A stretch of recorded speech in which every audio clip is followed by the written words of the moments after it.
To the gentleman from and recognize the gentleman from Georgia, Mr. Scott.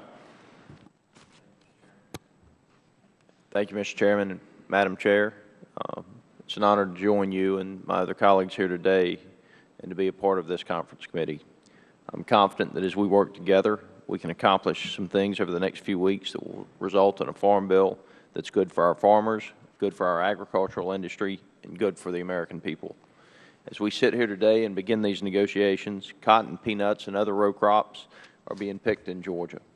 Our producers and ranchers who have built their families and livelihoods on a successful agricultural industry now more than ever need the certainty of a 5-year farm bill. The harvest will soon be over, and in a few months, farmers will begin preparations for the 2014 farm year, talking with their banks and securing operating loans. Soon after, they will be turning dirt. Without the certainty of a 5-year farm bill, this would all be very difficult, if not impossible, for many of our family farmers and producers in Georgia. To achieve this, I know we'll have to meet in the middle on many different issues. I urge my colleagues not to consider compromise a bad word. During these discussions, there are a number of specific goals I hope we can achieve together. First, as we all know, our country possesses an extremely diverse agricultural industry. No one program can meet the many diverging needs of all sectors. Our producers need choices in the safety nets.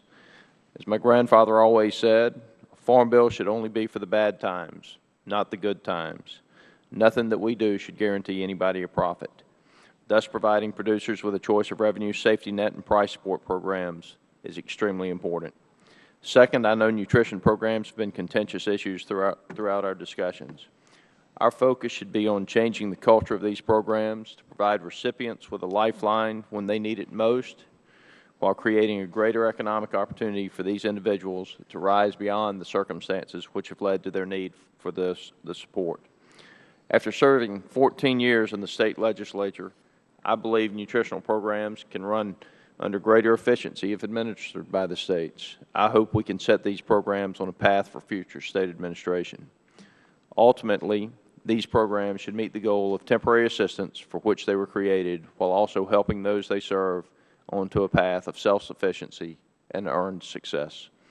Another issue in need of resolution is the current National Pollutant Discharge Elimination System. The pesticide permitting process, these permitting requirements for pesticide applications are a perfect example of duplicative regulation with no public value.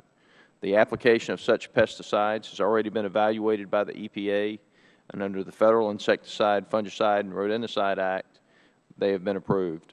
If these current policies remain in place, U.S. farmers will be required to permit the use of pesticides for such purposes that the EPA has already deemed safe for use. With current language provided in the House bill, farmers will not be subject to this duplicative permitting for pesticides that have already been approved for use. Finally, mandatory country of origin labeling remains at the forefront of the WTO cases. This case has the potential to cause significant damage to our agricultural industries. And over the past year, WTO has ruled in favor of challenges to MCOOL, which could possibly penalize the U.S. billions of dollars.